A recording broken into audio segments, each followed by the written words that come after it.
Staff, మన nursing superintendent, nursing officers, lab technicians, security guard దగ్గర నుంచి సెక్యూరిటీ శానిటరీ దగ్గర నుంచి మన స్వీపర్ల దగ్గర నుంచి అందరికీ చూడండి. ఈ రోజుల్లో ఆడది లేని ప్రపంచం లేదు. భూమాత తర్వాత ఆడది లేనిది ఏది లేదు.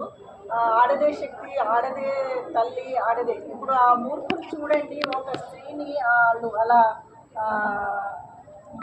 మానవ జాతి సిగ్గుపడే విధంగా మనుషులుగా బతుకుతున్న మానవ జాతికి కలంకాన్ని తెస్తున్న మూర్ఖులు మానవ మృగాలు తిరుగుతున్న ఈ సమాజంలో ఆడపిల్లలను కాపాడుకోవాల్సిన భవిష్యత్తు మనకుంది.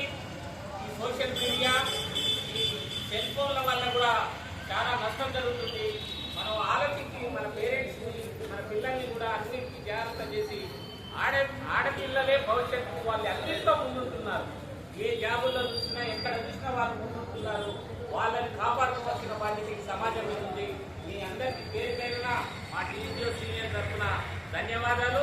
భవిష్యత్తులో ఇలాంటి ఏది జరిగినా ఆ సంఘం కానీ, నర్సింగ్ ఆఫీసర్స్, పారామెడికల్ అందరం, డాక్టర్స్ ఎవరైనా ముందుకు వచ్చి ఒక్క తాటిపై ఉండి మాకు న్యాయం జరిగే వరకు ముందుకు పోతామని తెలియజేస్తూ దీన్ని ఆర్గనైజేషన్ చేసిన బాబువర్ధన్ గారికి, రాథోడ్ గారికి, డాక్టర్స్కి, నర్సింగ్ ఆఫీసర్స్కి, నర్సింగ్ సూపరింటెండెంట్స్కి, సెక్యూరిటీకి, ప్రతి ఒక్కరికి పాల్గొన్న పారామెడికల్ అందరికీ